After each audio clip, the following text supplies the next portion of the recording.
Masuk. Iya, masuk. Iya, udah.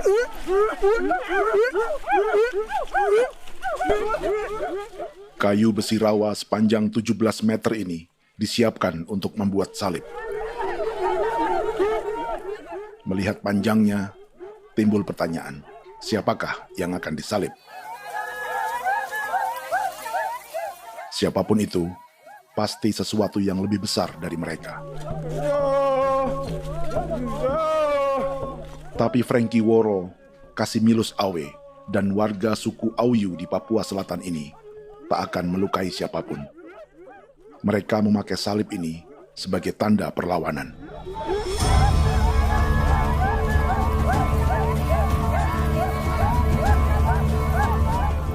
Yang mereka lawan memang lebih besar,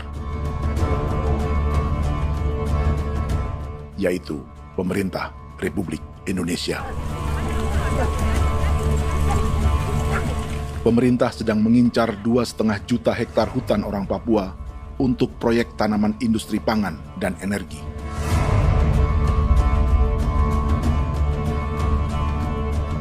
Ratusan kilometer dari salib orang-orang Auyu itu, orang Muyu sedang menyiapkan gerakannya sendiri. Tapi kali ini dalam bentuk sebuah pesta. Pesta yang disiapkan oleh marga Kimco Jinibju selama 10 tahun.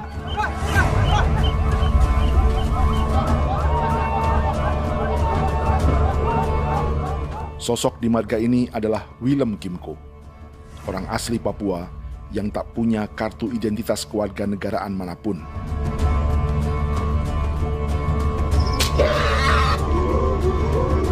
Pesta adat ini sudah cukup langka, tak hanya di Papua, bahkan di kawasan Pasifik dan peradaban Melanesia.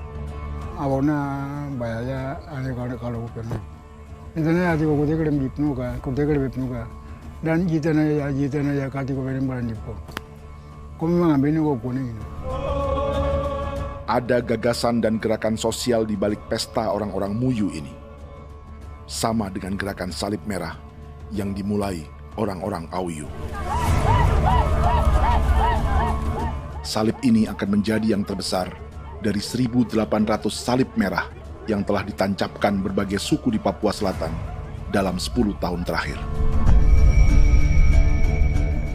Ribuan salib merah yang dipadukan dengan palang adat adalah tanda larangan yang menyatukan unsur-unsur adat dan agama.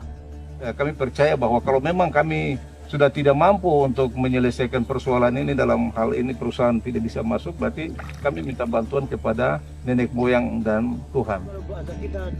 Atribut perang orang Auyu ini diukir atau dilukis, digambar di batang salib ini dengan tujuan bahwa kami larang dengan sangat keras. Jadi apabila siapapun, baik dari antara kita sendiri yang melanggar batas ataupun pihak lain yang mengganggu keselamatan hak tanah adat kami, maka kami siap untuk melakukan ancaman perang.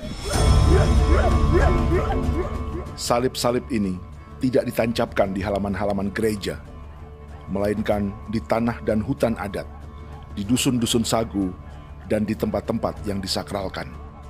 Sebab 1.800 palang adat dan salib ini memang bukan semata tentang agama, tapi untuk mencegah negara dan perusahaan memasuki tanah dan hutan adat mereka. Papua bukan negara kosong.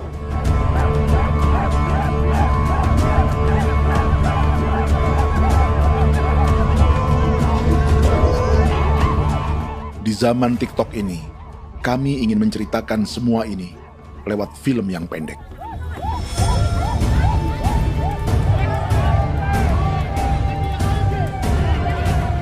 Tapi kami jelas gagal.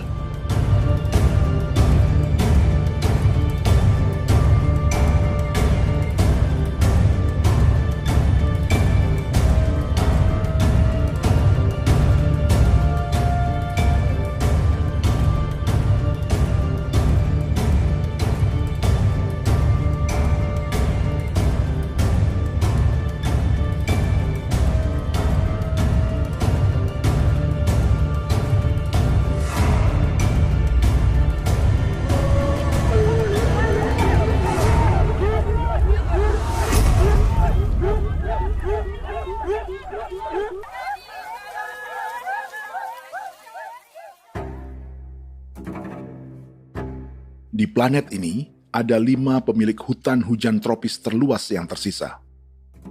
Kongo di Afrika, Brazil, Peru, Bolivia, dan Indonesia.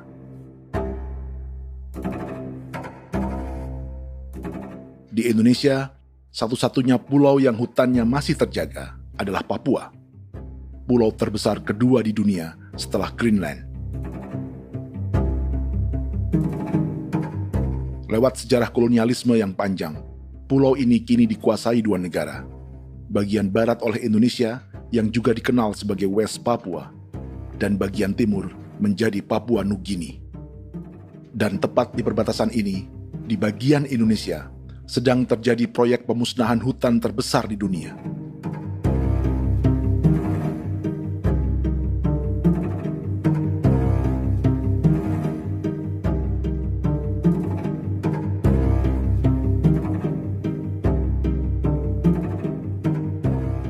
Pemerintah Indonesia sedang membuka lebih dari 2,5 juta hektar hutan untuk sawit, tebu, padi, dan peternakan. Ini disebut proyek strategis nasional untuk lumbung pangan dan energi yang jadi ambisi 3 presiden. Bagian terbesar direncanakan untuk mencetak sawah seluas 1,3 juta hektar. Lalu bagian lain akan ditanami tebu seluas 560.000 hektar untuk gula dan bioetanol. Setiap liter bensin di Indonesia akan dicampur bioetanol 10% atau E10. Ada 10 perusahaan di proyek ini, dan semuanya dimiliki oleh 1 keluarga saja. Berikutnya, ada areal sawit seluas 400.000 hektar untuk biodiesel. Targetnya mencampur 50% solar dengan minyak sawit atau B50. Dan terakhir, pemerintah akan membuka peternakan seluas 380.000 hektar. Jadi, apa yang salah dengan proyek pangan dan energi ini? 5 orang Papua dalam film ini akan menjawabnya.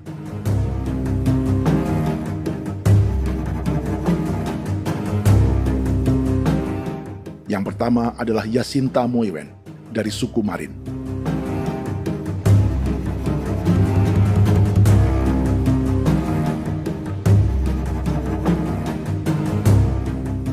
Yasinta dan warga di distrik Ilwayap di Merauke sudah menjadi korban.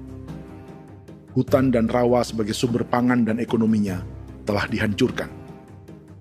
Jalan sepanjang 135 km sedang dibuat, dan di kiri kanannya akan dicetak 1 juta hektar sawah.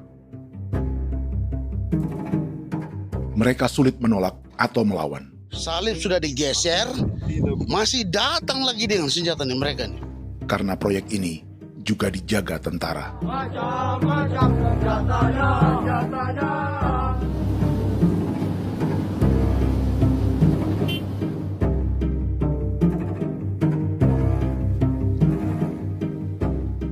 Yang kedua adalah Natalis Buer di distrik Tanah Miring, Merauke.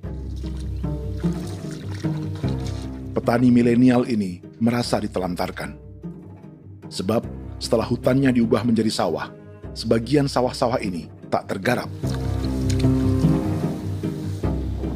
Orang asli Papua seperti Natalis tak punya modal untuk benih, pupuk, perawatan, hingga ongkos panen.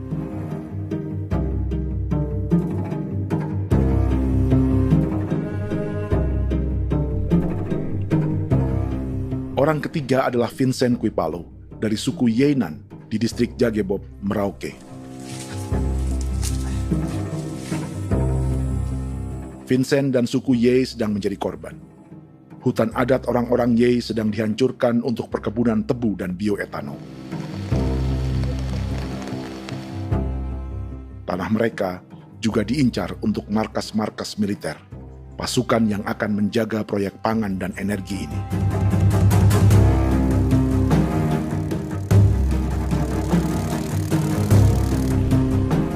Yang keempat adalah Frankie Woro dari suku Auyu di distrik Fofi, Kabupaten Bovendigul.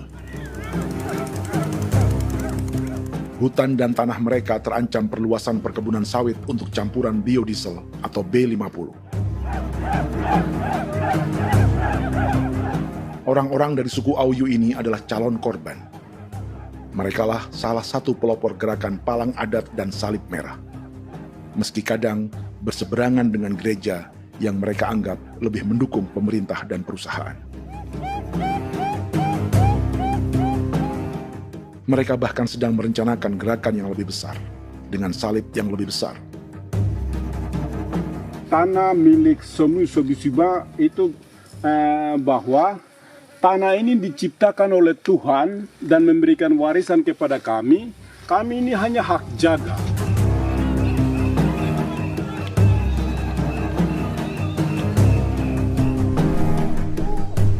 Sosok kelima adalah Willem Kimco dari suku Muyu di Bovendigul. Tokoh adat dari Muyu ini hidup di garis belakang proyek negara, sehingga belum menjadi korban. Tapi mereka sedang bersiap menghadapi segala kemungkinan. Tinggal di belantara dan perbatasan membuat sebagian mereka tak punya status kewarganegaraan. Tapi mereka telah hidup jauh sebelum ada Indonesia atau Papua Nugini.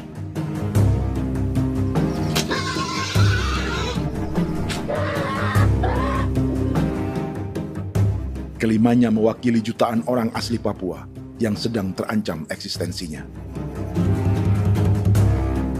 Jika kita merasa kepunahan peradaban Neanderthal di Eropa, Aztec dan Inca di Amerika, atau aborigin di Australia adalah sejarah masa lalu, film ini menceritakan bagaimana pemusnahan sebuah bangsa dan kepunahan sebuah peradaban sedang terjadi di masa hidup kita. Kepunahan bukan karena kerusakan lingkungan dan ruang hidup semata, juga karena dihantam 60 tahun operasi militer.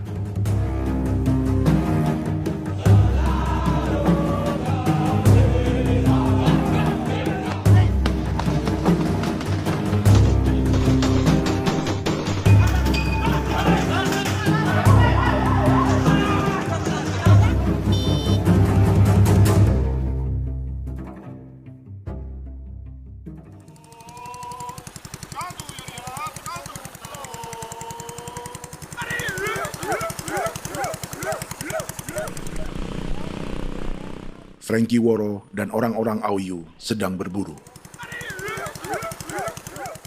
Tapi lokasi perburuan mereka mulai dikuasai perusahaan perkebunan sawit.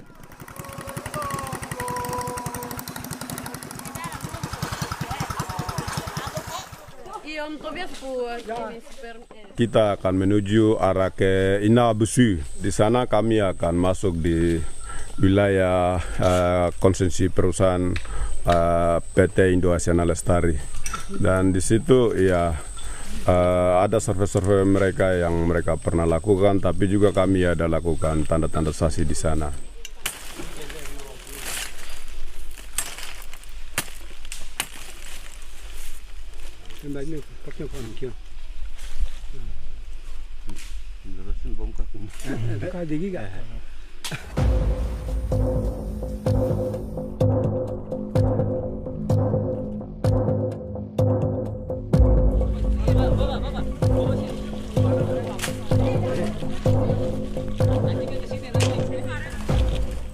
Dapat dengan yang induknya, tapi karena induknya dia lari dan terlambat kerja, akhirnya yang bisa kita dapat dia punya anak ini saja. Ini kalau pakai bahan kayak hasil.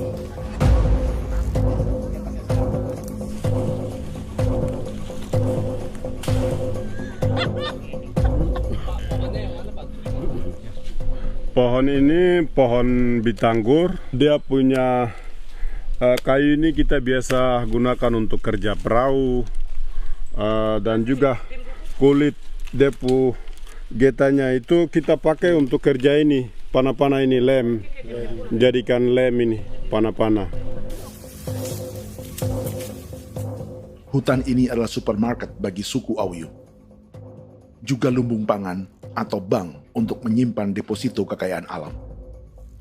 Hutan juga tempat yang penuh dengan sejarah suku, situs budaya, dan tempat-tempat sakral. Inilah yang sedang mereka pertahankan dari incaran pemerintah dan perusahaan. Untuk semua alasan ini, mereka menancapkan ribuan salib merah.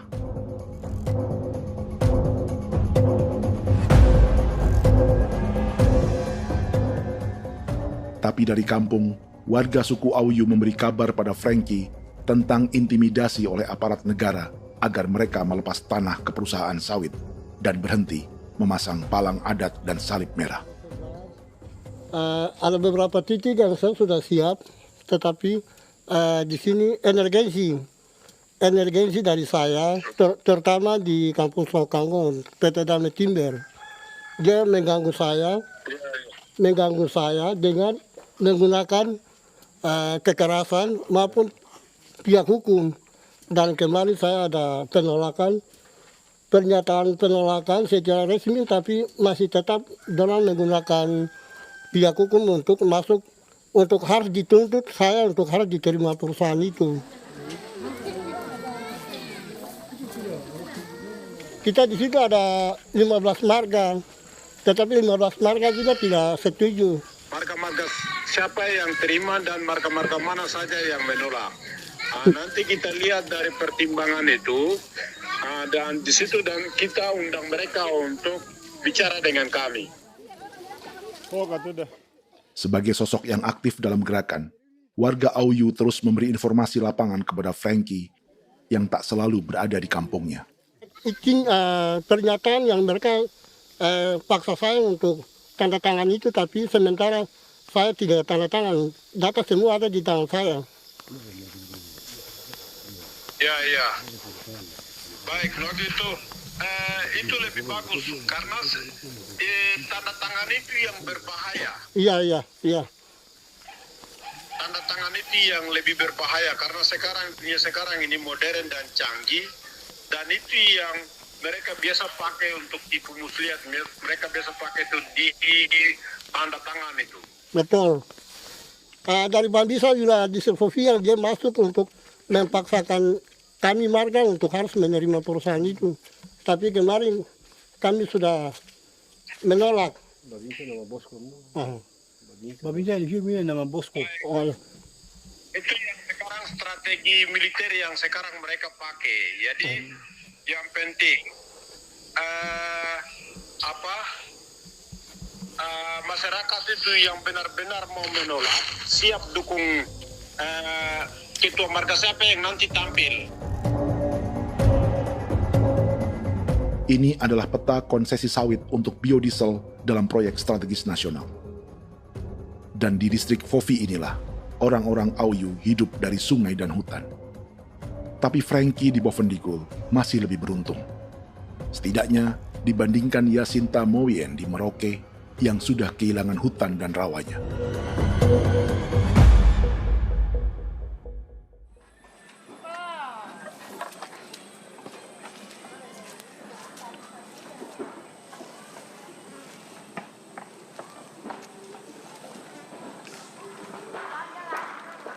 Yasinta dari suku Marin adalah petani sayur di Kampung Wanam, distrik Ilwayap, Merauke. Memanfaatkan lahan yang ada, ia berkebun dan menjual hasilnya ke pasar kampung.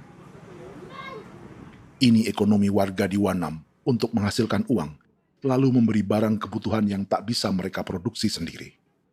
Tapi kehidupan sebenarnya ditopang oleh ekosistem hutan dan rawa. Inilah sumber pangan utama dan peradaban mereka.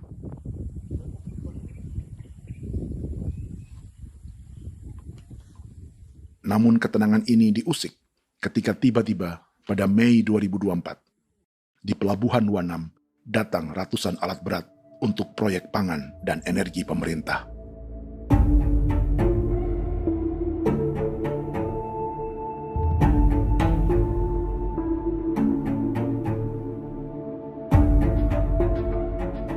Kami masyarakat setempat kami tidak tahu. Kami kaget pagi-pagi kapal sudah ada di pelabuhan kami.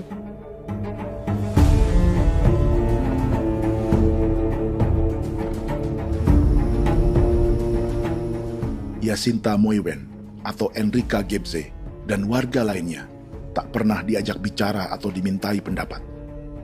Seakan-akan Papua adalah tanah kosong.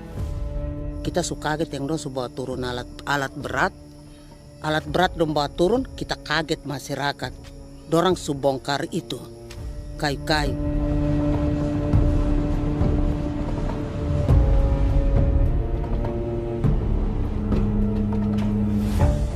Bersamaan dengan alat-alat berat itu, juga berdatangan tentara Indonesia untuk mengawal proyek pembukaan hutan milik Jacinta.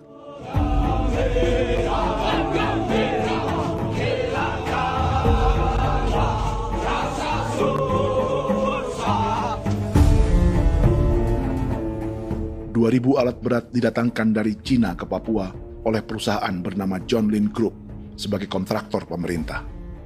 Ini disebut sebagai pesanan eskavator terbesar di dunia dengan nilai 4 triliun rupiah. Misinya membuka hutan dan rawa milik orang Marin, salah satunya untuk membangun jalan sepanjang 135 km. Sementara di kiri kanannya akan dicetak sawah yang ditargetkan seluas 1,3 juta hektar. Jalan berupa garis lurus ini bukan rute tradisional ekonomi masyarakat. Jalan ini akan menghubungkan kawasan perkebunan sawit dan tebu di sebelah timur, juga untuk mobilisasi pasukan militer. John Lin Group adalah perusahaan yang dimiliki Andi Samsudin Arsyad atau yang dikenal dengan Haji Isam. Sebagian orang mengenalnya sebagai pengusaha yang hobi balapan mobil.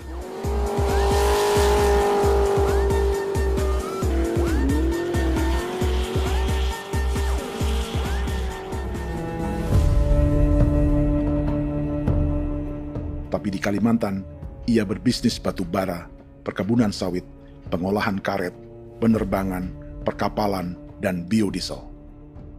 John Lin Group kini juga menjadi pemilik perkebunan tebu dan pabrik gula terbesar di Indonesia. Sayapnya melebar dari Kalimantan hingga ke Bombana, Sulawesi Tenggara. Perkebunan tebu, pabrik gula, dan industri bioetanol inilah yang juga sedang dikembangkan di Papua. Foto ini adalah momen ketika Isam bersama kerabatnya, Menteri Pertanian Amran Sulaiman dan Menteri Pertahanan Syafri Samsudin meluncurkan program biodiesel atau B50 di Kalimantan Selatan. B50 artinya setiap 1 liter solar, 50%-nya akan dicampur minyak sawit. Perusahaannya, PT John Lin Agroraya, menjadi salah satu pemainnya.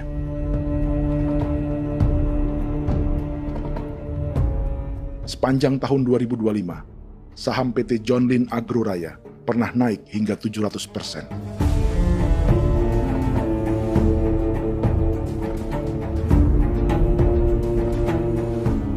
Perusahaan sawitnya yang lain, PT Pradiksi Gunatama, sahamnya bahkan pernah naik 4.000% hanya dalam 1 tahun. Dari harga saham ini saja, nilai kekayaan keluarga Isam diperkirakan mencapai 100 triliun rupiah lebih, menjadikannya salah satu keluarga terkaya di Indonesia dan salah satu pemain penting industri bioenergi.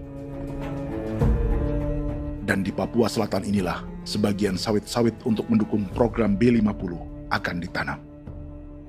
Inilah tanah orang-orang Wambon, Muyu, Marin, Yei, atau Auyu seperti Frankie Ward.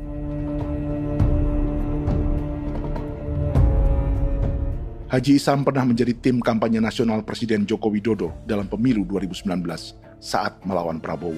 Bintang Mahaputra Utama diberikan kepada Saudara Andi Syamsuddin Arsyad. Beliau berjasa luar biasa dalam mendorong pertumbuhan ekonomi daerah maupun nasional. Setelah menjadi presiden, Prabowo memberi gelar kehormatan Bintang Mahaputra Utama pada Isam.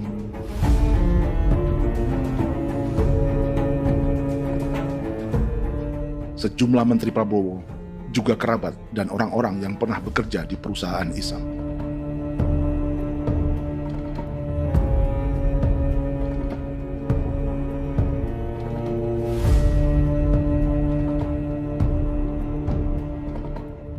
Lawan sebesar inilah yang sedang dihadapi Jacinta di kampung Wanam, Merauke. Atau petani perempuan lain seperti Enrika Gebse. Jadi alam kita ini sudah rusak. Jadi kita itu biasa jalan dari sini tuh harus pasang jerat di situ, harus cari makan di situ lagi. Itu tempat-tempat itu pasang-pasang jerat, tempat babi, rusa, sekarang sudah tidak ada lagi.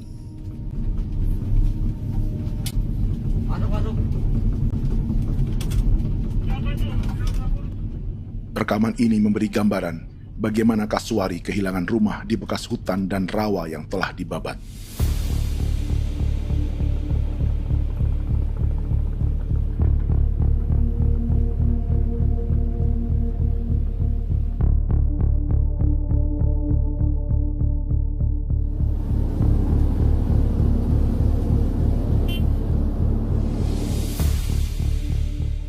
Keterlibatan tentara dalam proyek pangan dan energi di Papua memakai dalih bahwa ancaman terhadap negara kini tak hanya perang secara militer, tapi juga melalui pangan dan energi. Kementerian Pertahanan pun terlibat karena proyek ini dianggap operasi militer selain perang. Jadi tugas kamu adalah menjaga sumber cadangan pangan nasional. Macam-macam senjatanya, Proyek ini menambah panjang alasan mempertahankan kehadiran tentara di Papua dalam 60 tahun terakhir. Saat ini, jumlah tentara Indonesia di Papua mencapai 56.000 personel, atau ada 1 tentara untuk setiap 100 orang Papua. Bandingkan dengan rata-rata nasional, di mana hanya ada 1 tentara untuk 696 penduduk Indonesia.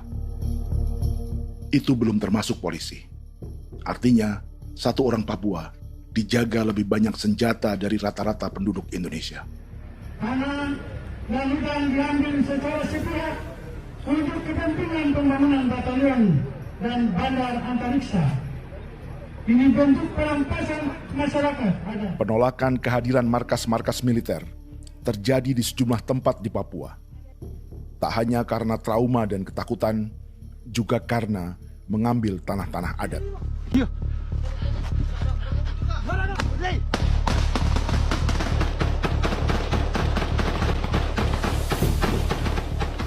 Salah satu alasan mengapa militer terus ditambah di Papua, karena masih ada perlawanan dari Organisasi Papua Merdeka atau OPM selama 50 tahun terakhir. Ayo. Tapi kekuatan militer OPM diperkirakan hanya 1.430 personel dan 360 pucuk senjata. Selebihnya, mereka menggunakan senjata tradisional.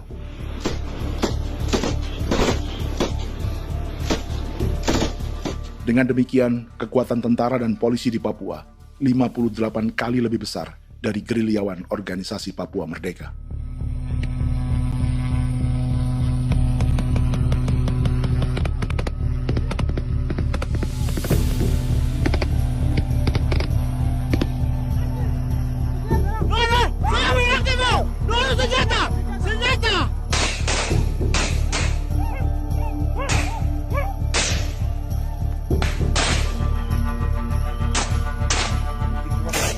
Sebagian tentara berada di garis depan pertempuran, tapi sebagian besar lainnya terlibat operasi non-tempur menjaga proyek pemerintah dan investor swasta.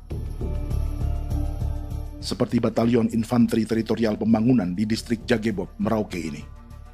Lokasinya bersebelahan dengan konsesi lahan tebu untuk gula dan bioetanol milik PT Murni Nusantara Mandiri. Baik perusahaan maupun markas militer, keduanya mengambil hutan milik suku Ye dari marga Kuipalo. Tapi dorong datang, tanam ini saja di sini, tanam papan nama ini. Victor Kuipalo menunjukkan apa yang terjadi. Jadi kita juga kaget ini. Nah, kalau ini papan nama ini memang, ini papan nama ditanam tapi bukan haknya mereka yang ini. Ini hak kami di sini, hak dusun kami, marga Kuipalo yang punya hak dusun ini. Setelah memasang patok, alat berat mulai bekerja untuk membangun markas militer di tanah orang Ye.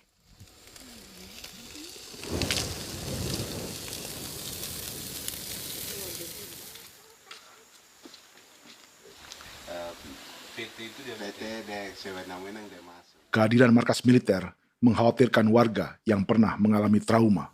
Takut kenapa? Kalau macam yang awal macam sekarang bu kampung hidup ini kan aman.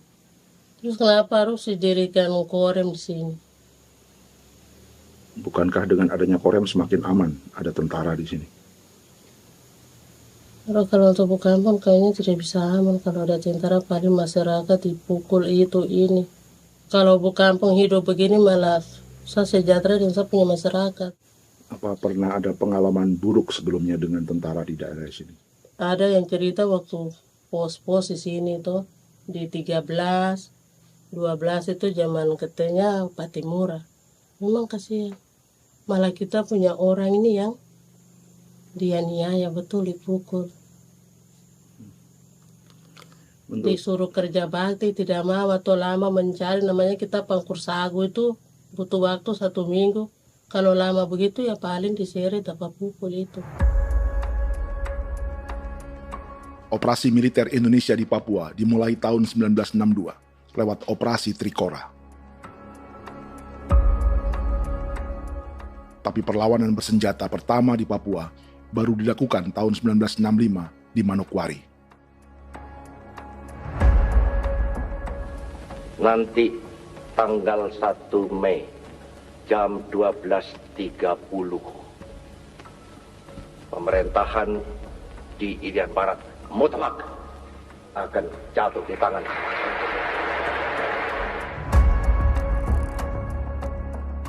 Sejak itu, selama 60 tahun, operasi militer untuk menaklukkan Papua terus dilakukan. Salah satu operasi militer paling berdarah adalah Operasi Wibawa untuk memenangkan Indonesia dalam jajak pendapat tahun 1969. 643 orang tewas di Paniai. Lalu disusul 4.146 korban tewas antara tahun 1977 hingga 1978.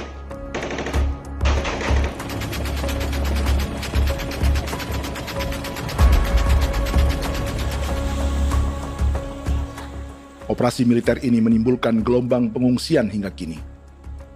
Dewan Gereja Papua mencatat 103.000 orang menjadi pengungsi pada tahun 2025 dan nyaris tak diberitakan media-media Jakarta.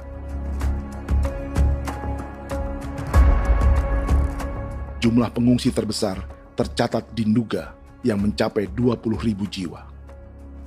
Banyak di antaranya yang sedang hamil, seperti Jubiana, salah satu pengungsi Nduga. Jadi ini tagarik mesti kagi be muguruk berselari di namen wane gosel. Bigari me. Egirik menene an nimbo misle berselar nene. Wam darik lek prak de oi kore bangal no so ndak lo yo nandam yanet ndang no yat de nanen di ko nerwa membri wal marwa.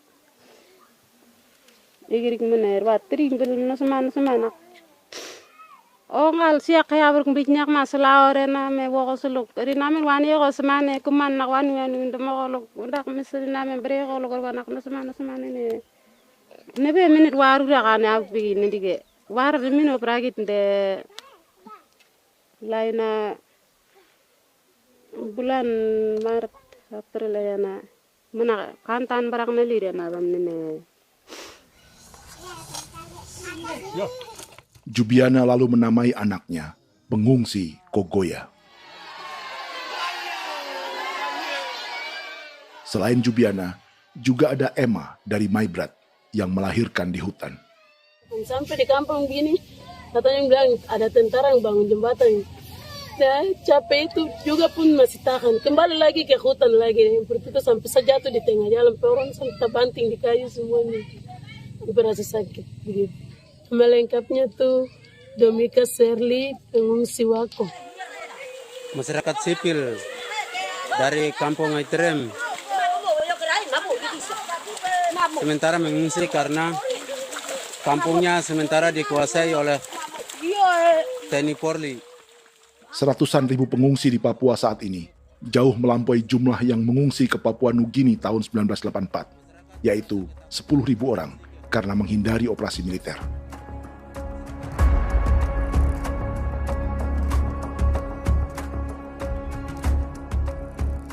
Bersamaan dengan operasi militer, eksploitasi sumber daya alam Papua juga dilakukan sejak masuknya tambang emas dan tembaga Freeport pada tahun 1967.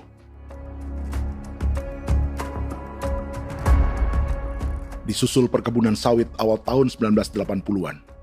Lalu ada perburuan buaya untuk diambil kulitnya. Sebelumnya, ada eksploitasi gas alam di Teluk Bintuni, pencarian besar-besaran kayu gaharu, atau pembukaan hutan tanaman industri. Ini belum termasuk perburuan dan perdagangan ikan arwana di selatan Papua, penebangan kayu merbau dari hutan-hutan Jayapura, emas di Blok Wabu Intan Jaya, bahkan nikel di pulau-pulau kecil Raja Ampat. Dan kini, dalam skala yang belum pernah terjadi dalam sejarah, Papua dipaksa mencetak sawah, tebu untuk bioetanol, dan sawit untuk biodiesel.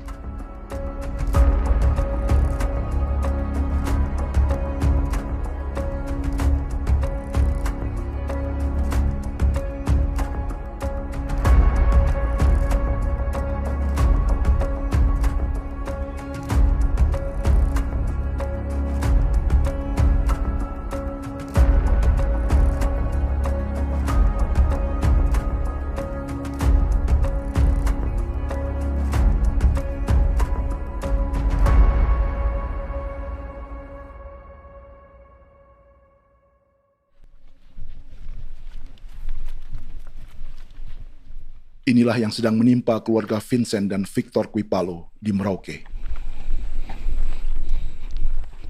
Hutan mereka diambil untuk markas militer dan industri perkebunan, PT Murni Nusantara Mandiri.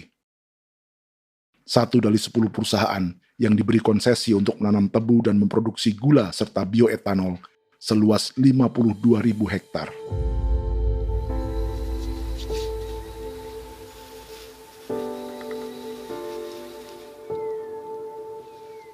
Perusahaan ini dianggap mengambil hutan dan tanah orang-orang Ye, terutama marga Kuipalo, yang memiliki hak adat terhadap 2.300 hektar hutan.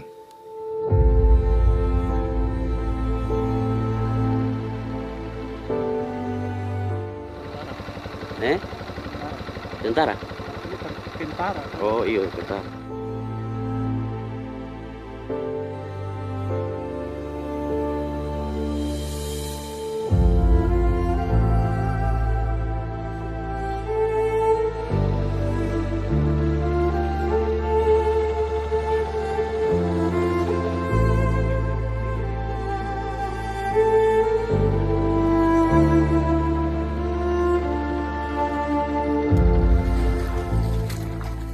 Keluarga Kuipalo sedang melihat apakah perusahaan semakin mengancam tanah mereka.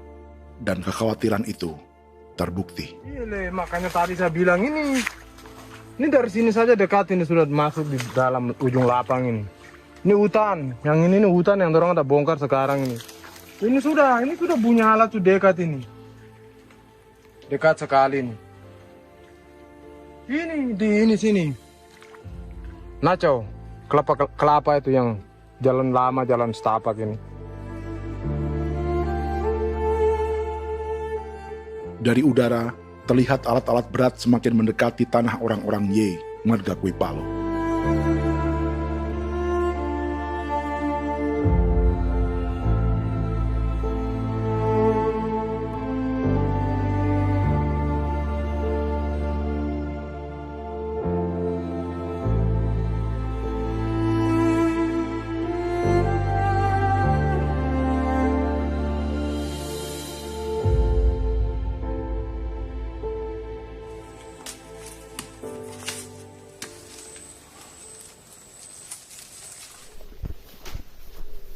Keesokan harinya, Victor dan kerabatnya memberi tanda cat merah di pohon-pohon yang berada di batas tanah mereka.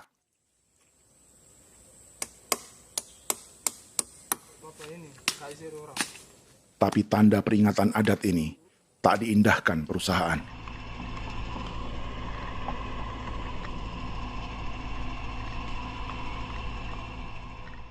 Dua bulan kemudian, perusahaan tetap memasuki tanah marga Kuipalo. Sama. Kami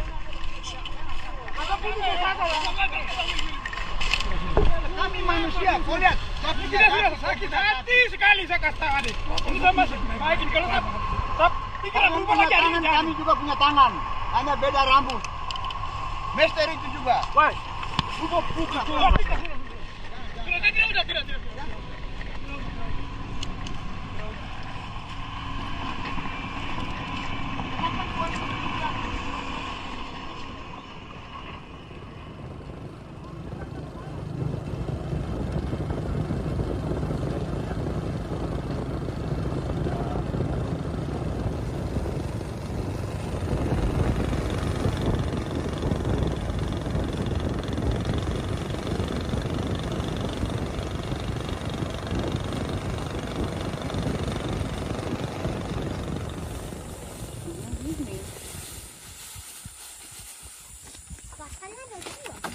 masuk sini.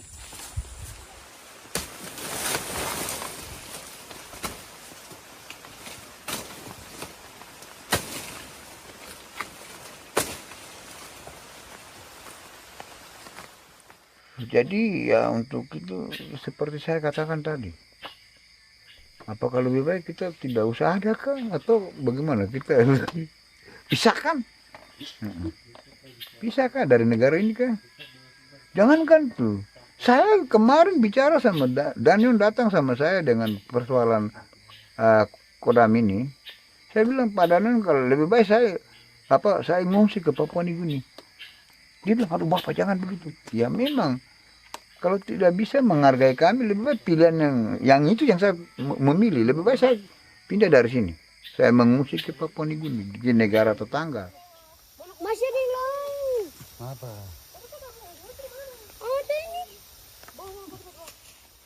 Saya bilang sama Kapolsek, Pak, Agustus ini, 17 Agustus saya tidak kasih naik bendera merah putih. Saya bendera ada, nanti saya taruh di meja. Bendera saya ada.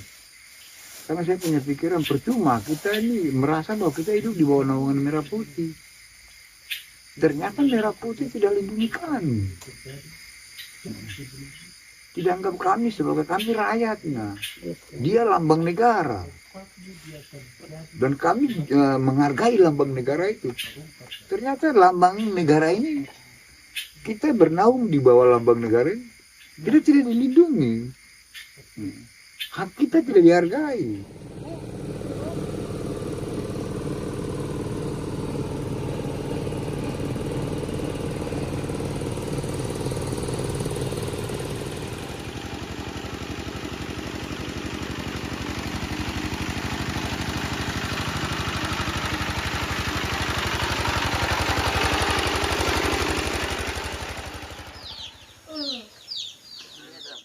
Marga Kuipalo dari suku Ye terus mendapat teror dan intimidasi agar melepas tanah mereka yang hanya dihargai Rp300.000 per hektar. Tapi mereka tidak berjualan tanah.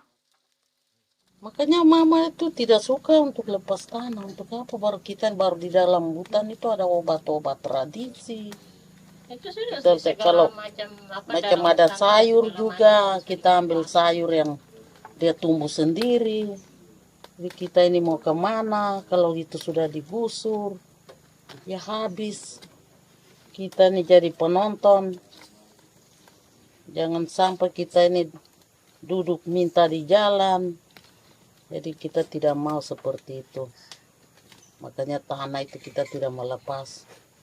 Tapi mungkin orang lain tuh dia senang saja. Lebih baik saya pegang uang merah dulu. Saya bisa beli-beli itu ini. Nanti datang uang sudah habis, gembel. Mau cari kemana lagi, hutan sudah habis. Mau makan ikan di mana, kali sudah hancur. Seperti Yasinta di Wanam, suara dan gerakan kaum perempuan Papua sangat nyaring dan tak bisa diabaikan. Saya sebagai perempuan tolak untuk perusahaan masuk di sini. Karena kalau saya terima anak-anak saya mau dikemanakan, mau tinggal di mana. Apapun yang terjadi saya tetap tolak.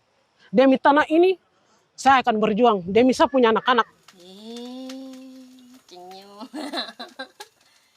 Yang katanya mengutamakan anak Papua, nyatanya yang kerja kebanyakan ya orang-orang Jawa.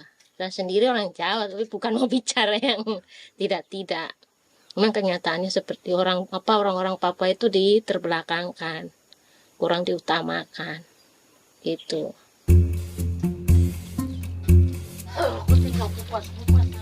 Proyek food estate seperti mencetak sawah, bukannya tak diikuti warga Papua.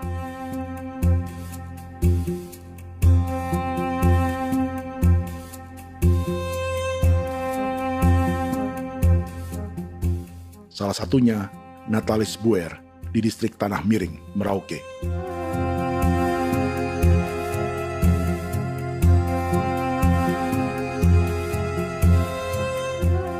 Setelah menghabisi hutan, pemerintah Indonesia mencetak sawah untuk tanaman padi karena beras mulai menjadi makanan pokok menggantikan sagu. Sebagian besar penggarapnya adalah warga transmigran yang datang sejak era 1980-an. Bahkan petani transmigran sudah ada sejak Belanda membuka proyek padi kumbe di distrik Kurik. Lokasi yang sering jadi langganan pejabat Indonesia memamerkan sawah di Papua. Tapi Natalis juga ingin belajar menanam padi atau bersawah. Namun ia kesulitan karena dibutuhkan modal untuk benih, pupuk, hingga pemeliharaan dan panen. Lalu sawah-sawah ini pun mulai dikuasai pendatang.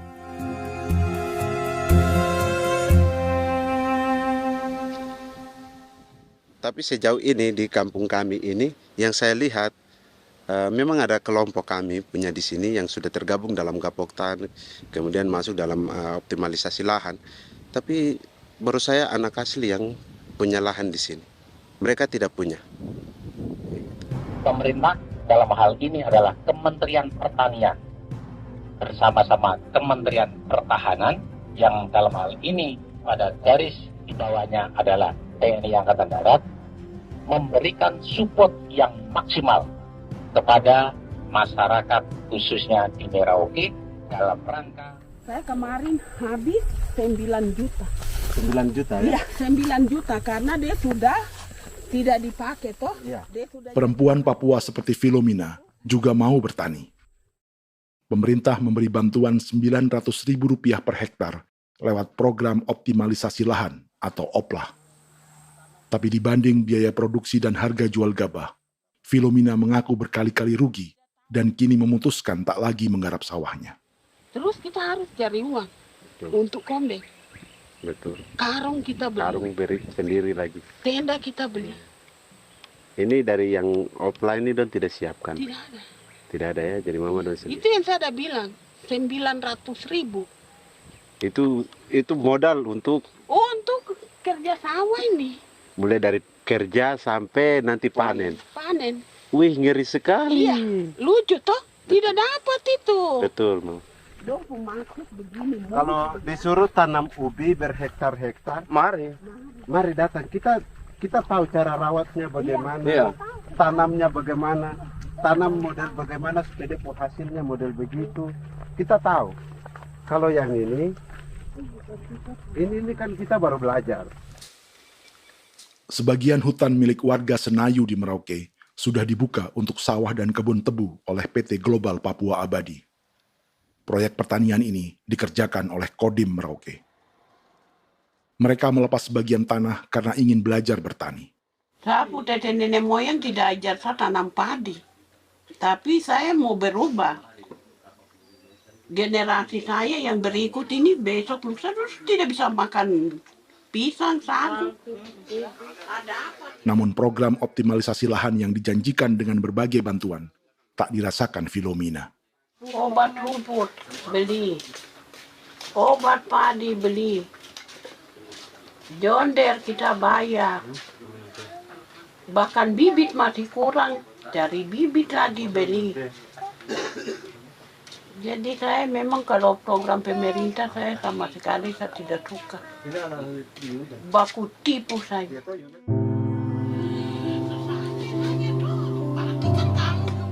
Mereka merasa ditinggalkan sendiri, jatuh bangun belajar bertani padi. Sementara sumber pangan dan air yang semula mudah didapat, kini telah berganti sawah dan kebun tebu. Dulu kita masih bisa jalan, nanti masak di kali, pakai air kali. Minum pakai air kali. Sekarang, kok mau masak? Tidak ada air. Air sudah susu, mau minum tidak bisa. Sudah dengan obat. Drone semprot tebu itu saja drone. Drone yang semprot.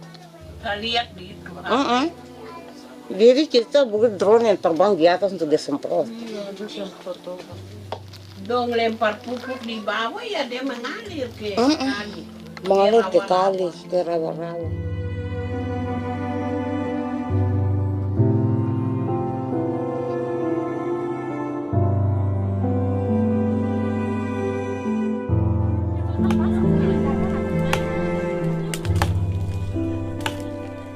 Seperti pertanian sawah bagi orang Bali atau Toraja, Bagi orang Auyu dan suku-suku lainnya di Papua Selatan, sagu juga bukan semata tentang pangan.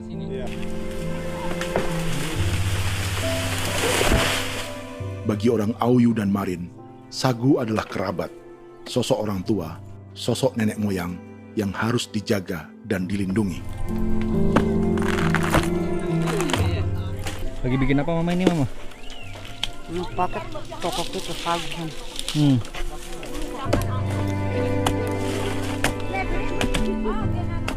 Kami diingatkan oleh leluhur, sagu itu tidak boleh digusur dan tidak boleh diganggu dengan cara apapun, dan di dalam rangka kepentingan apapun tidak boleh.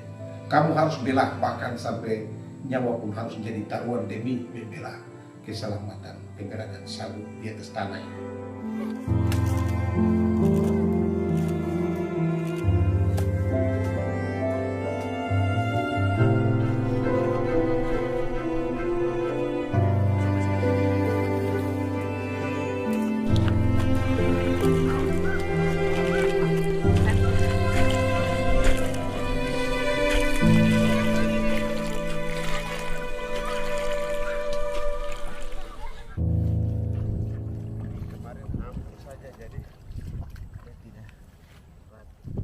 Menurut Natalis, pemerintah di Jakarta mendefinisikan lumbung pangan semata urusan beras dan mencetak sawah.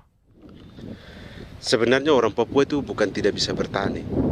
Kami tanam ubi itu bagian dari pertanian. Nah, pertanian yang dimaksud oleh pemerintah itu harusnya selalu, itu kalau bisa pemerintah harus spesifikkan. Pertanian apa yang dimaksud? Pertanian tanam padi atau pertanian tanam ubi, petasan dan lain-lain. Ini yang harus dispesifikkan dulu. Begitu, sehingga tidak menjustifikasi kami orang asli Marin bahwa kami tidak bisa bertani. Bukan. Kami buka kebun besar-besar di sana, bahkan bermeter-meter, ratus-ratus meter pakai sekop, bukan pakai ekskavator, tapi ini pakai skop. Itu pertanian, begitu. Bagi Natalis, alih-alih memaksimalkan sawah-sawah yang sudah ada untuk petani Papua, pemerintah selalu membuka hutan baru, seperti dikerjakan perusahaan John Lynn Group dan melibatkan tentara. Padahal, sejarah keterlibatan militer dalam proyek food estate atau cetak sawah adalah sejarah kegagalan yang bertubi-tubi 4 presiden selama 30 tahun terakhir.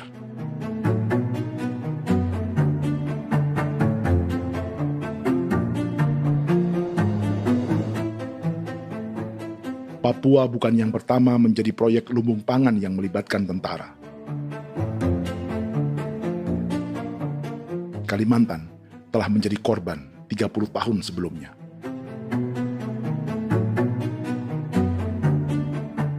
Ini adalah bekas hutan yang sudah dibuka di Pulang Pisau, Kalimantan Tengah.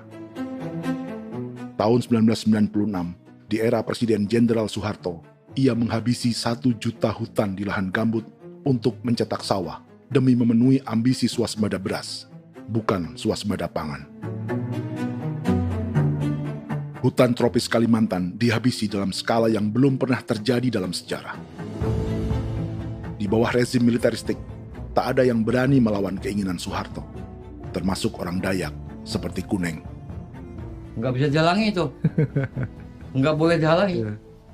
Ya kalau ada kata-kata aja menghalangi, sudah kita diseret ke kepolisian dulu. Atau bisa langsung di PKI-kan. Iya, di PKI-kan gitulah. Jadi kita tuh nggak berani apa-apa dulu tuh. Ya. Apa maunya aja. Misal bilangnya A.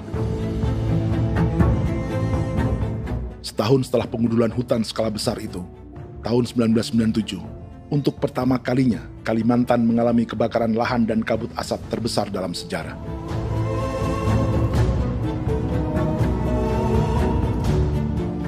Sebagai ilustrasi, ini kondisi kabut asap tahun 2015.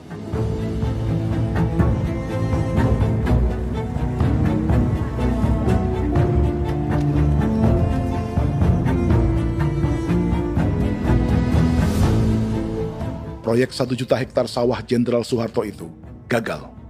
Bendungan dan saluran irigasi mangkrak hingga kini. Mei 1998, rezim Soeharto tumbang. 2 tahun setelah ia menumbangkan jutaan hektar pohon di Kalimantan. Setiap tahun, lokasi ini menyumbang kebakaran dan kabut asap yang merugikan jutaan orang.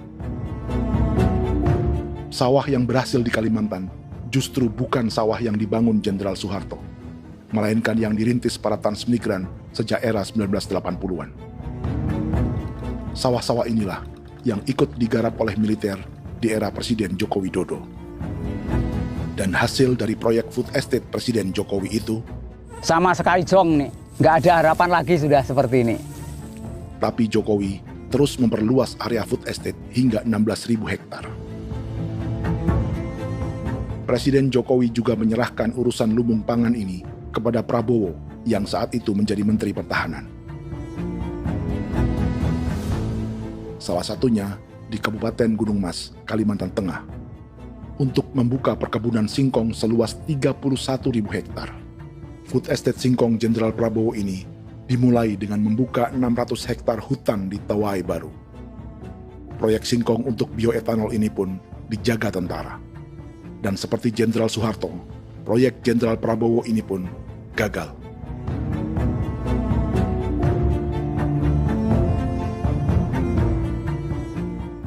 Dengan reputasi ini, Joko Widodo dan Prabowo justru sedang membuka 2,5 juta hektar di Papua.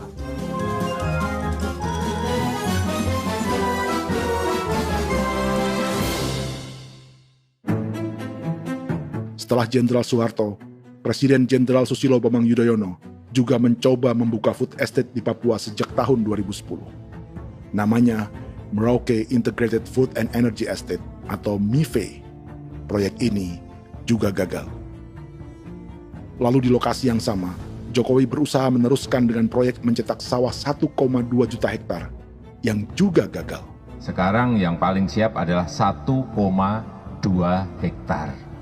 Yang 1,2 juta hektar. Dan kini, Prabowo yang pernah gagal dengan 600 hektar singkong di Kalimantan justru akan mengulangi di Papua dengan skala 2,5 juta hektar. Di daerah Papua pun harus ditanam kelapa sawit supaya bisa menghasilkan juga BBM dari kelapa sawit. Dalam setiap proyek pangan dan energi di Papua, yang lebih menonjol bukan tanaman pangannya, melainkan untuk energi atau bahan bakarnya. Sawit untuk biodiesel dan tebu untuk industri bioetanol. Ada 10 perusahaan yang diberi konsesi hingga 0,5 juta hektar untuk tebu. Dan 10 perusahaan itu dimiliki oleh 1 keluarga saja.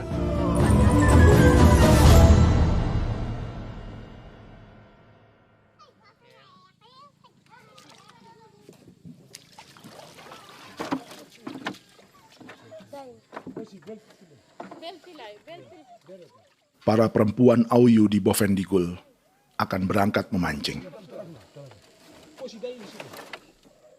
Priska Beni membantu menyiapkan perahu.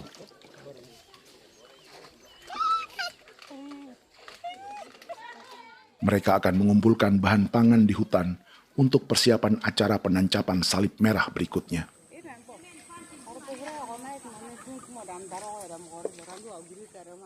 Priska sudah mengambil posisi memancing.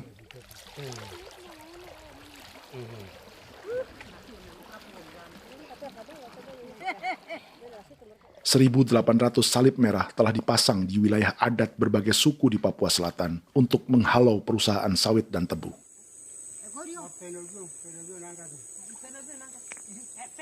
Maria Tebung yang paling muda datang membawa hasil. 2 ekor ikan gastor alias gabus toraja. Sebagai generasi Z, pendidikannya sampai sekolah dasar. Di perusahaan perkebunan seperti sawit atau tebu, ijazah SD hanya bisa menjadi buruh kasar. Tapi ia tak tertarik.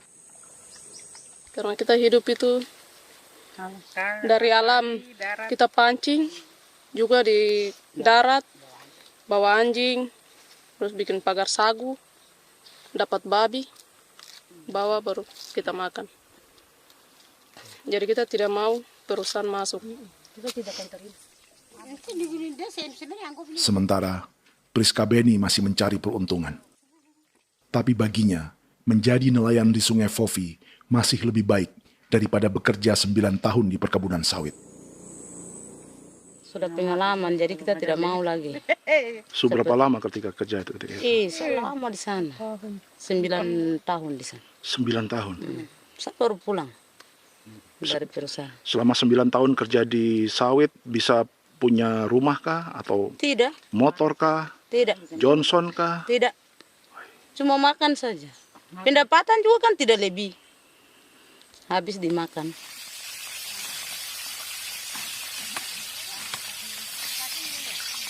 Satu minggu libur berapa hari? Tidak libur. Minggu tetap kerja? Tetap kerja. Tidak bisa ke gereja? Hari Minggu kerja. Hari Minggu juga kerja. Jadi dia tidak mengenal agama perusahaan itu. Di grup perusahaan sawit Korindo, Priska digaji 2 juta rupiah per bulan dan tinggal di mes karyawan. Tapi gaji itu dipotong bahan makanan atau BAMA rata-rata 1 juta rupiah setiap bulan. Korindo adalah grup perusahaan yang salah satu usahanya adalah hutan tanaman industri dan sawit di Bovendigul dan Merauke. Di Papua, mereka memakai bendera PT Tunas Sarwa Ema. Perusahaan ini pernah memberi bantuan pada Keuskupan Agung Merauke. Keuskupan Merauke belakangan mengeluarkan pernyataan mendukung proyek strategis nasional di Papua. Umat Katolik yang memprotes sikap gereja tersebut ditangkap polisi. Jadi selama 9 tahun tidak bisa nabung? Tidak. Makan saja. Makan saja. Makan saja. Menabung bagaimana? Keperluan banyak. Sudah sampai. Habis di anak-anak uang sekolah. Uang 1 juta itu mana sampai. Mau nabung juga tidak cukup. Sudah pengalaman, jadi kalau di sini perusahaan mau masuk tidak. Tidak.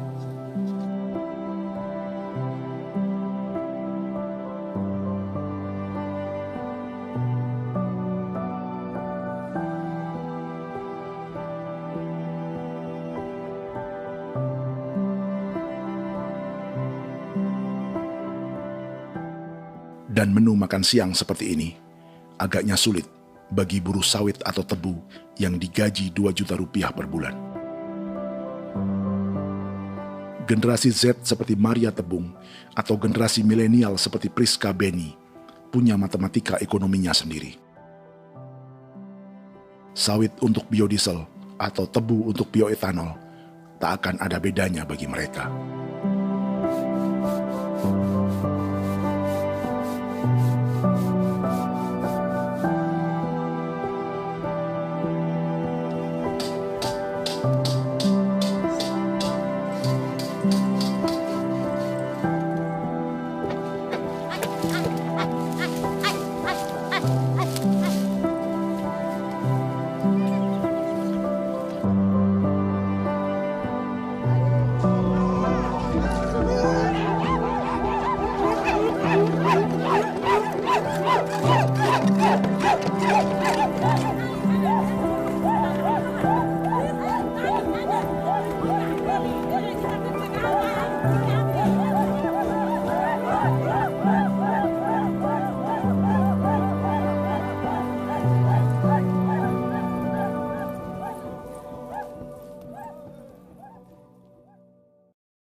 Perkebunan tebu 1,5 juta hektar di Merauke adalah ide 3 presiden untuk menggenjot penggunaan bioenergi sebagai campuran bahan bakar fosil.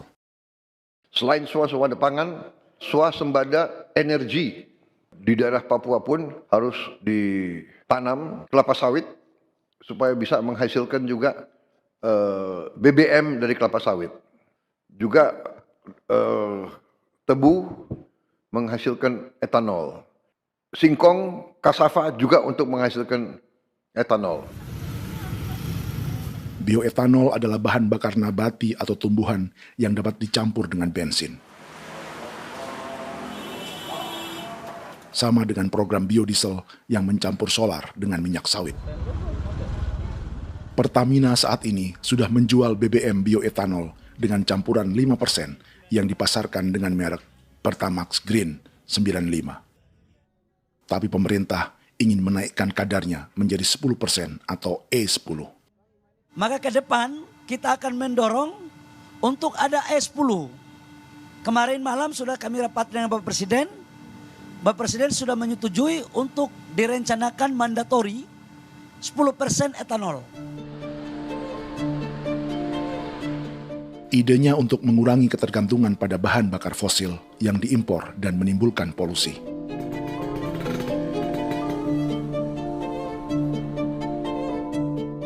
Tapi bioetanol bukannya tak mengorbankan lingkungan, hutan, rawa, dan manusia. Karena program E10 membutuhkan 7,3 miliar liter bioetanol, maka lahan yang dibuka untuk menanam tebu bisa mencapai 1,3 juta hektar. Sementara saat ini, luas perkebunan tebu di Indonesia hanya 500 sampai 600 ribu hektar. Artinya, butuh lahan baru hingga 800 ribu hektar untuk menanam tebu. Dan 500 ribu hektar diantaranya sedang dibuka di Papua. Hutan yang tadinya untuk menumbuhkan pangan berubah jadi tanaman untuk bahan bakar di jalanan. Kecepatan pulihnya hutan beradu dengan jumlah dan kecepatan kendaraan di jalanan.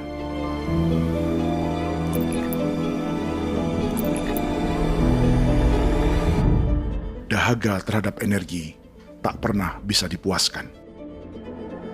Setelah minyak sawit untuk biodiesel, dunia kini merambah singkong, jagung, dan tebu untuk bioetanol. Benua Amerika, Eropa, sebagian Afrika, hingga separuh Asia kini mulai memakai bioetanol sebagai campuran bahan bakar.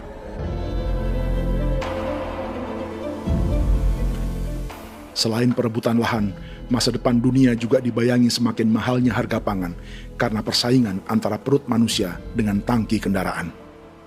Ini adalah lokasi perkebunan tebu dan bioetanol PT Murni Nusantara Mandiri yang mengancam tanah Vincent Quipalo dan orang-orang Ye di Merauke. Beberapa kilometer di selatan adalah PT Global Papua Abadi yang mengancam tanah orang-orang Muyu dan Marin. Dua perusahaan ini adalah bagian dari 10 perusahaan yang mendapat konsesi lahan untuk tebu dan bioetanol di Merauke. Batas konsesi mereka bahkan sama dengan batas negara Indonesia dengan Papua Nugini. Salah satu ciri bahwa peta konsesi ini dibuat di Jakarta dari atas meja. Sama seperti kolonial Inggris dan Belanda ketika mereka membagi Pulau Papua dengan garis lurus pada abad 19. Seakan Papua adalah tanah kosong. Bedanya, meski peta konsesi ini mengatur batas 10 perusahaan, tapi perusahaan-perusahaan ini sebenarnya dimiliki oleh satu keluarga saja.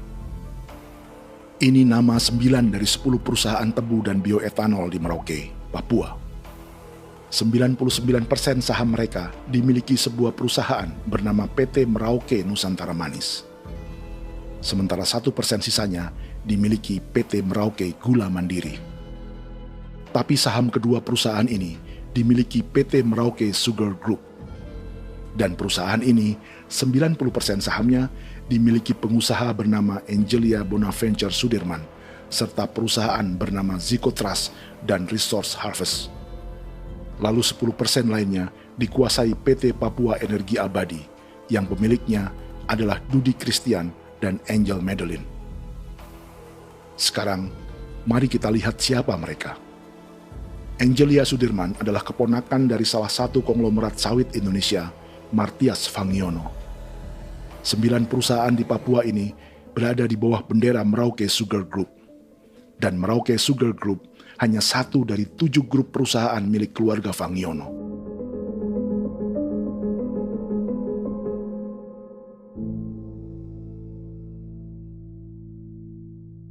Ini Martias Fangiono. Seperti Haji Isam, Martias selama ini dikenal sebagai pengusaha sawit yang kini merambah bisnis tebu dan bioetanol. Ini momen saat penanaman perdana tebu di Merauke bersama Presiden Joko Widodo Juli 2024. Di sini juga ada anak Martias Fangiono, yaitu Wirastuti Fangiono. Wirastuti adalah salah satu yang menonjol dari keluarga Fangiono. Tahun 2025, Forbes mencatatnya sebagai konglomerat termuda dengan kekayaan 23 triliun rupiah yang mengendalikan 2 grup usaha, FAP Agri dan Surya Dumai Industri.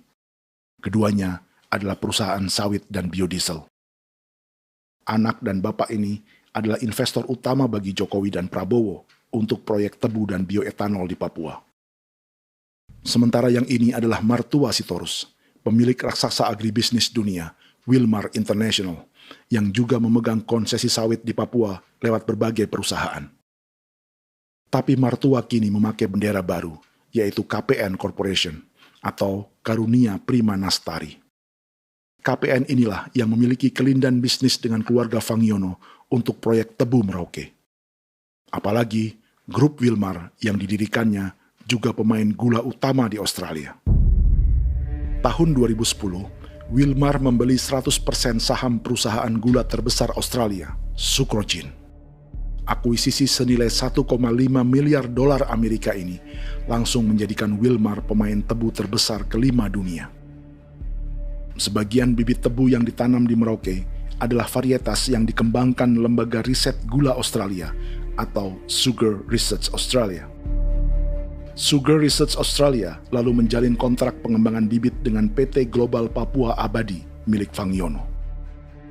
Tapi masalahnya, Sugar Research Australia adalah badan publik yang tugasnya memajukan petani tebu dan sebagian dananya berasal dari pajak warga Australia. Itu artinya, warga Australia membiayai pengembangan bibit tebu untuk investor dan pemerintah Indonesia.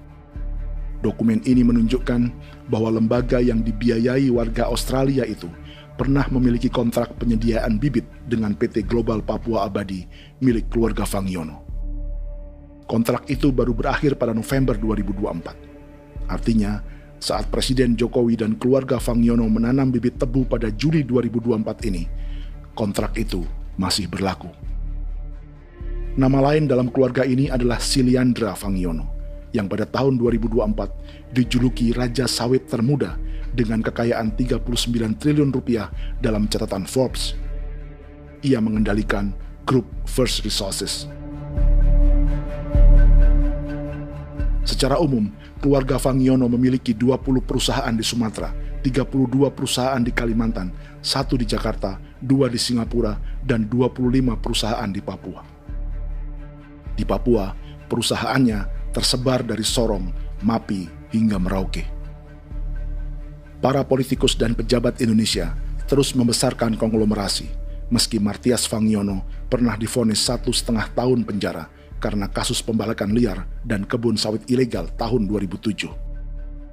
Sementara tahun 2022, Wilmar terlibat kasus korupsi ekspor minyak sawit dan divonis mengembalikan kerugian negara 11,8 triliun rupiah. Tumpukan uang ini disebut sebagai pembayaran dari grup Wilmar yang diterima secara simbolis oleh Presiden Prabowo pada Juni 2025 lalu. Tapi peran raksasa biodiesel dan bioetanol dunia ini belum akan surut di Indonesia. Bahkan sebaliknya. Sebuah dokumen presentasi bisnis dari Wilmar International Limited pada tahun 2010 ini bisa menjadi petunjuk. Presentasi ini bagian dari proses pembelian 100% saham raksasa tebu Australia, Sucrogin. Dalam presentasi ini, Wilmar mengaku ditawari konsesi lahan 200.000 hektar di Papua, atau dulu disebut Irian Jaya, untuk menanam tebu. Dengan penerbangan hanya 2,5 jam dari kantor Sucrogin di kota Townsville ke Merauke, Wilmar akan mengawinkan bisnis gula dan bioetanolnya menjadi pemain dunia. Dan lokasi yang diincar oleh Wilmar adalah distrik Ilwayap di Merauke, kampung halaman Yasinta Moiwen. Dan persis disinilah, 14 tahun kemudian, ribuan eskavator John Lynn Group milik Haji Isam mulai membuka hutan sebagai kontraktor pemerintah. Presentasi dan gagasan ini dibuat oleh Wilmar pada Juli tahun 2010. Sebulan kemudian, Agustus 2010, pemerintah Presiden Susilo Bambang Yudhoyono meluncurkan proyek Lumbung Pangan dan Energi Merauke atau Merauke Integrated Food and Energy Estate. Targetnya membuka lahan 1 juta hektar dalam 5 klaster yang masing-masing 200.000 hektar. angka yang sama dengan presentasi Wilmar. 5 tahun kemudian, 2015, giliran Presiden Joko Widodo yang mau melanjutkan proyek pangan dan energi 1,2 juta hektar. Menjelang pensiun sebagai presiden, Jokowi kembali menggencarkan proyek ini dan melibatkan Prabowo sebagai Menteri Pertahanan. Jokowi lalu mendukung Prabowo sebagai presiden berpasangan dengan anaknya, Gibran Rakabuming Raka sebagai wakil presiden. Kini, setelah menjadi presiden, giliran Prabowo yang melanjutkan proyek bioetanol dan biodiesel dengan memobilisasi militer dan melibatkan pejabat-pejabat yang juga para elit partai koalisinya.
Tahun lalu, hutan-hutan di Pulau Jawa dalam waktu singkat berubah menjadi perkebunan tebu di bawah rezim kolonial Belanda. Orang Jawa menjadi buruh dan petaninya dipaksa menanam tebu. Dari kolonialisme dan politik tanam paksa itu, Belanda memperkaya negara dan para investornya. Tak puas membuka hutan untuk perkebunan di Jawa dan Sumatera, kolonial Belanda menanam tebu hingga di Suriname dan mengerahkan ribuan orang Jawa sebagai buruh pada tahun 1890. Inggris yang sudah menguasai negara seluas India dan Papua Nugini pun masih menanam tebu jauh di tengah Samudra Pasifik, di tanah orang-orang Fiji. Lalu memindahkan puluhan ribu orang India menjadi buruh di sana. 200 tahun sebelumnya, ratusan ribu orang Afrika bahkan diperbudak untuk bekerja di perkebunan-perkebunan tebu Spanyol dari selatan Eropa hingga Karibia, Kuba, atau Jamaika. Jika dulu tebu menjadi gula atau emas putih, kini cerita kolonialisme tebu berlanjut di Papua untuk bahan bakar nabati atau bioetanol. Dan seperti semua cerita tentang kolonialisme, akan ada yang berpesta dan ada yang membayar. Dalam setiap cerita pesta kolonialisme, baik di Jawa, Karibia, atau di Papua, selalu melibatkan para elit lokal, dari pejabat, perwira, hingga agamawan. Tapi dalam setiap kolonialisme, juga selalu ada cerita tentang mereka yang mempertahankan diri dan melawan.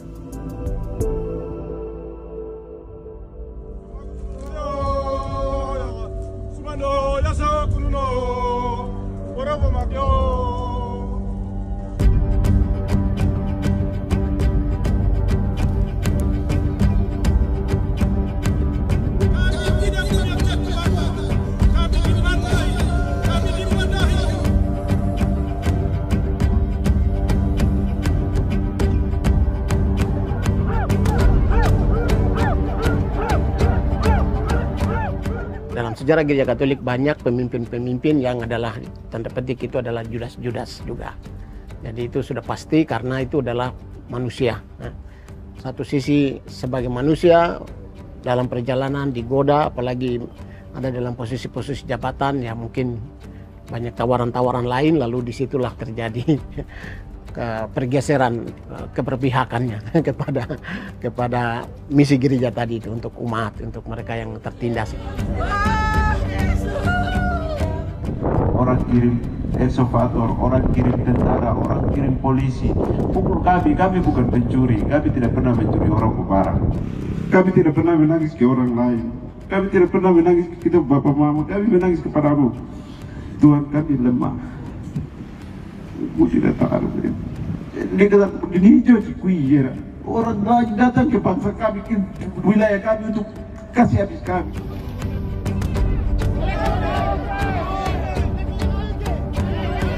Ya Hakimam Dehi, Ya Hakimam Dehi, Bono Ya Hadikul Dehi, Bono Ya Hadikul Dehi. Kita buat sasi seperti begini untuk menolak perusahaan apapun yang masuk di tanah kami. Kalau kita kasih, kita bikin rusak sekarang, kita punya generasi berikutnya mau dapat kemana. Jadi kita nyatakan sikap di sore hari ini, kami tolak. Apa yang dilakukan pemerintah untuk PSN adalah kejahatan. Pemerintah bagian dari kejahatan, aktor perusak dan pembunuh terhadap negara, terhadap alam, hutan, terhadap manusia. Jadi negara jadi aktor pembunuh. Jadi Pilatusnya siapa? Negara, pemerintah Jakarta ini. Tanah Wiu bukan kosong. Masyarakat adat kami siapa? Perusahaan tolak. Biar asal.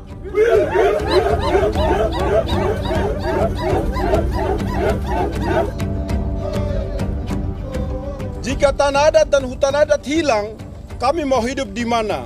Maka di sini saya mau bilang, negara jangan tipu-tipu kami lagi.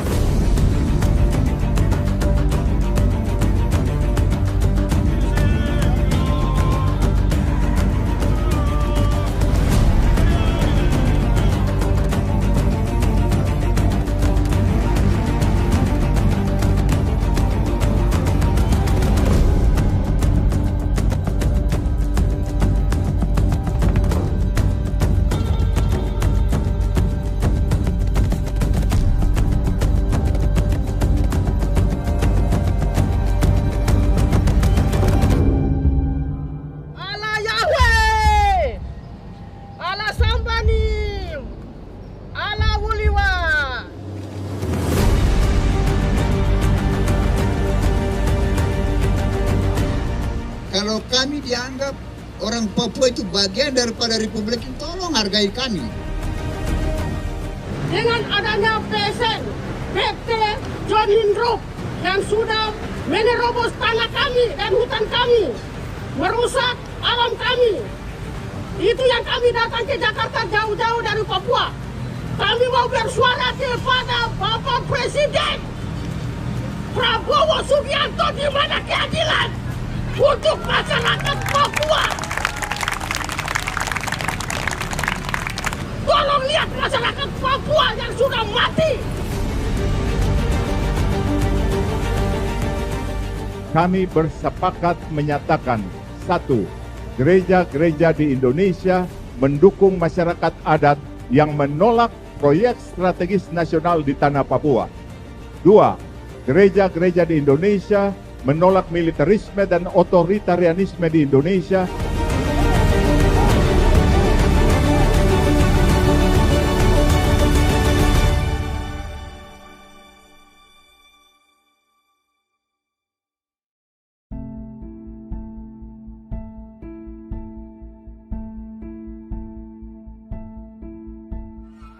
Kita sering merasa banyak hal buruk sudah jadi cerita sejarah.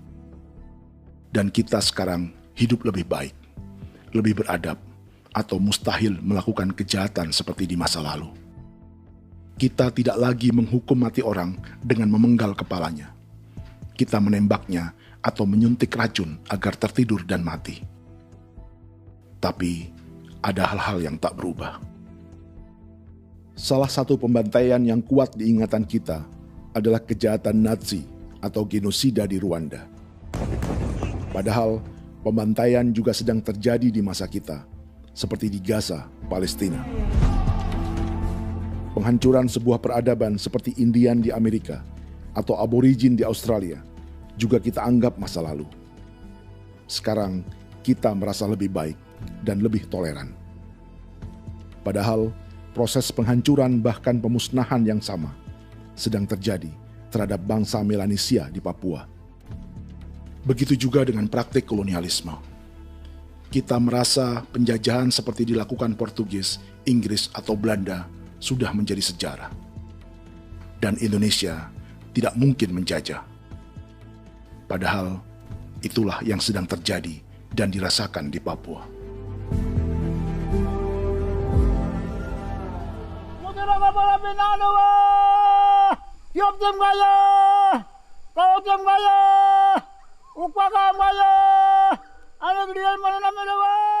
Jalannya sejarah ini disadari Willem Kimco di pedalaman Bovendigol, Papua. Hidup terpencil dan tak tersentuh urusan negara bukan berarti selalu aman.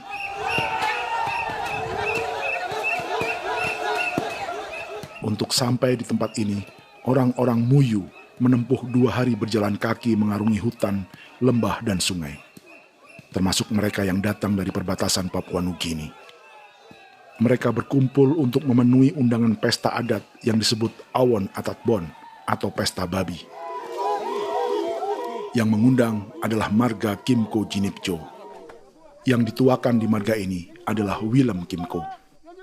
Ia tak punya kartu tanda penduduk dan kewarganegaraan manapun, baik Indonesia atau Papua Nugini. Tahun 1984, 10.000 orang Papua, terutama suku Muyu, mengungsi ke Papua Nugini untuk menghindari operasi militer Indonesia, termasuk Willem Kimco.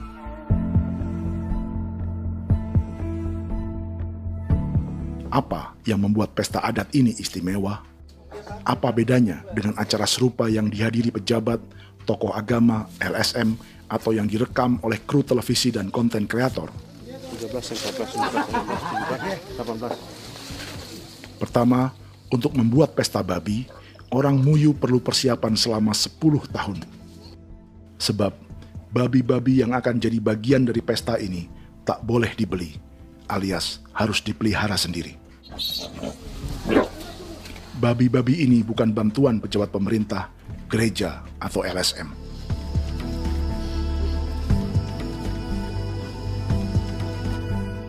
Yang kedua, babi-babi ini tidak dipelihara di kandang. Jadi punya nama babi ini kah? Harimau. Harimau? Harimau.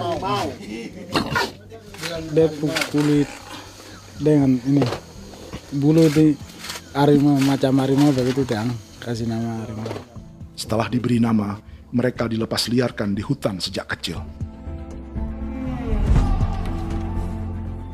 10 tahun kemudian, jika tiba saatnya pesta, para pemburu akan mencari mereka di dalam 479 hektar hutan milik marga Kimco. Suku atau marga lain tak akan mencurinya di hutan, karena mereka sudah punya babi dan wilayah masing-masing. Itu artinya mereka harus tetap menjaga dan mempertahankan hutannya agar babi-babi bisa hidup. Demikian juga dengan lahan pangan mereka, yang menumbuhkan sagu, keladi, atau aneka sayuran.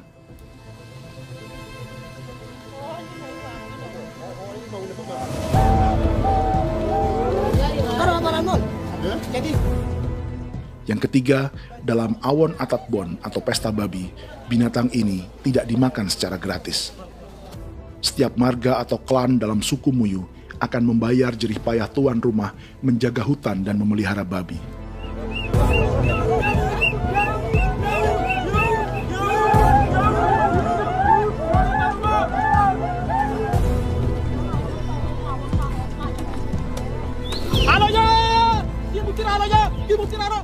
Ini seperti arisan untuk menjaga budaya dan lingkungan. Bagian dari budaya dan ekonomi timbal balik yang ditandai dengan siklus memberi dan menerima.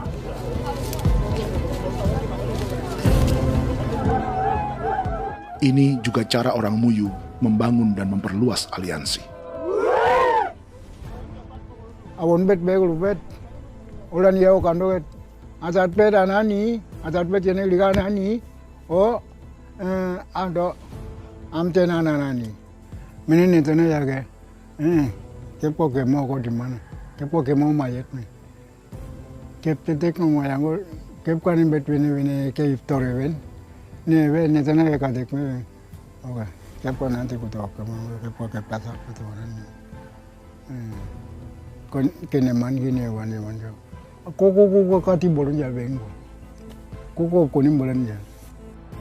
Jika Willem Kimco dan marganya bisa menjaga hutan dan wilayahnya, marga lain ikut diuntungkan sebagai sebuah ekosistem. Demikian juga sebaliknya.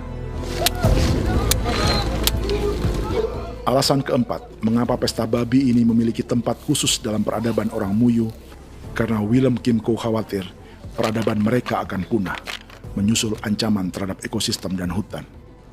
Setiap marga atau klan harus mengkonsolidasi diri dan membangun aliansi.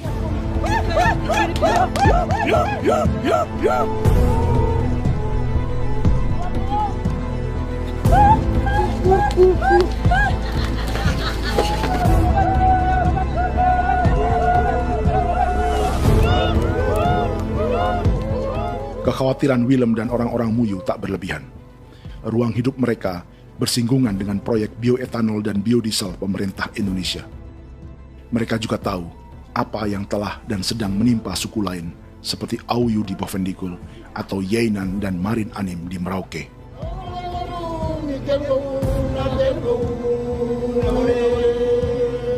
Jika suku-suku lain menggunakan palang adat dan salib merah sebagai gerakan perlawanan, orang-orang Muyu memakai pesta babi untuk mempersiapkan diri dan konsolidasi.